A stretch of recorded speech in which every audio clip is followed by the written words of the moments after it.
নমস্কার প্রিয় দর্শক বন্ধুরা, রিতাস কিচেনে অনেক অনেক স্বাগত জানিয়ে আজকের রেসিপি শুরু করছি। নতুন বন্ধুদেরকে অনেক অনেক অভিনন্দন আর পুরানা বন্ধুদেরকে অনেক অনেক ভালোবাসা জানিয়ে আজকের রেসিপি নিয়ে চলে এসেছি।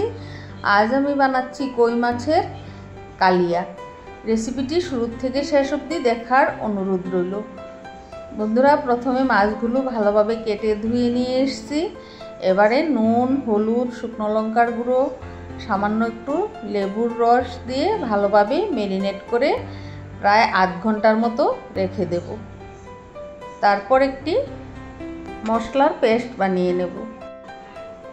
এখানে ছিল সামান্য দুধের সর, তারপর দিয়ে দিয়েছি 5-6টার মতো কাজু, 5-6টা কিশমিশ, দিয়ে দিয়েছি 1 টিস্পুনের মতো মগজ।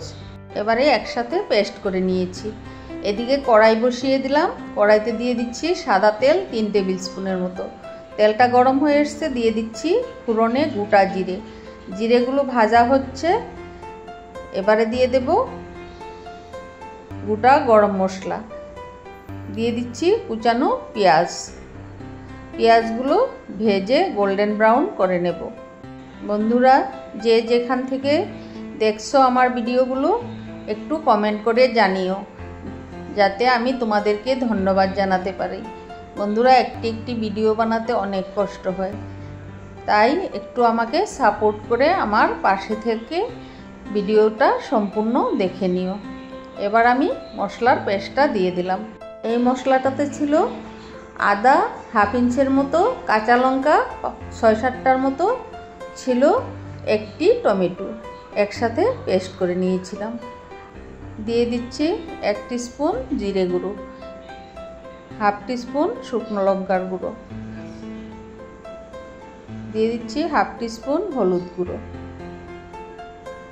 এবার খুব ভালো করে কষিয়ে নেব। দিয়ে দিচ্ছি স্বাদ মতো নুন।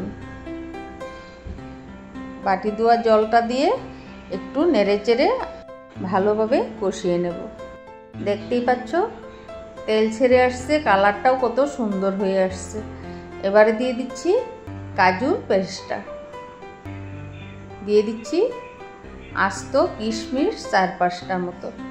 এবারে ভালোভাবে আবারও নেড়েচেড়ে কষিয়ে নিচ্ছি। এবারে দিয়ে দিচ্ছি মাছগুলো। বন্ধুরা, মাছগুলো ম্যারিনেট করার পর দেখো কেমন কালার হয়ে আসছে। এবার মাছগুলো দিয়ে সামান্য একটু জল দিয়ে ঢেকে রেখে দেব 20 থেকে 25 মিনিটের মতো। কাঁচা মাছ দিয়ে রেসিপিটি করছি বন্ধুরা, তার জন্য একটু সময় নিয়ে ঢেকে ঢেকে রান্নাটা করতে হবে। বন্ধুরা, কেমন লাগলো আজকের আমার রেসিপিটি? ভালো লাগলে কমেন্টে জানিও, আর আমাকে অনেক অনেক সাপোর্ট করো, পাশে থেকো।